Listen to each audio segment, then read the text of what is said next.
Welcome back to Focus on 5, where we are celebrating 70 years of WNEM TV5. Please enjoy this look back at TV5's rich history and legendary broadcasters that made us who we are today.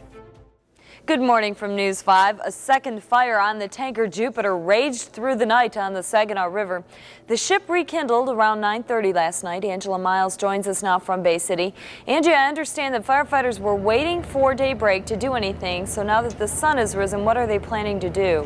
That's right. As the sun is coming up, it's becoming more evident what is exactly left of the ship. As you can see out there, the fire is still burning and the ship has been buckling, bending, and melting throughout the night. Now, Coast Guard officials are looking into whether it's safe to start spraying the ship with foam to put out the flames again. If you're heading out to work this morning, keep in mind that the Independence Bridge in Bay City is closed once again. However, we are told by officials that it will be business as usual, so you can come on to work. However, they may have to evacuate later in the day and send workers home. Also, we have learned this morning that there was not quite as much gas on board the ship as we had once thought. Kimberly? Good morning from News 5. I'm Kimberly Harms. Hours after firefighters doused the raging fire aboard the tanker Jupiter in the Saginaw River, flames erupted in a series of explosions overnight. The second fire started around 9:30 last night. Angela Miles joins us live from the banks of the Saginaw River.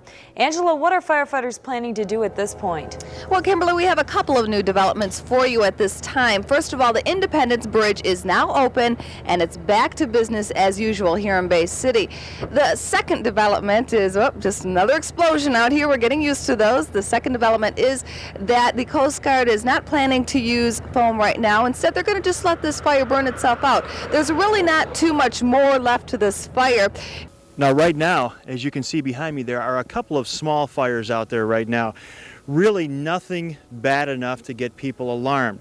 The rekindle last night was much more substantial than this. In fact, at one point, the flames were as big as they ever were. The Coast Guard cutter Bramble is loaded with foam. They're all ready to go. The Boots and Coots crack fire team from Texas is all ready to go. We've been listening to radio traffic. So as you can see right now, the situation is the bow of the Jupiter, they say, is grounded. It is sitting on the bottom of the Saginaw River. The stern is now been swept slightly downstream by the current. Nobody wanted to see a reignition or a rekindling of this fire, but right from the start, fire officials had been telling us that was the biggest danger. Because this thing burned for 2 days, it was so hot that it was very, very hard to cool it down. So even though the flames were out, the guys knew right all along that there was a danger of this thing rekindling. The Saginaw River has been closed to all traffic, though. We're talking recreational, commercial, business traffic of all kinds. From the Saginaw River's confluence, that is up in the city of Saginaw, where the Tittabawassee and Shiawassee rivers come together, to the mouth of the Saginaw River, the entire river has been shut down to traffic.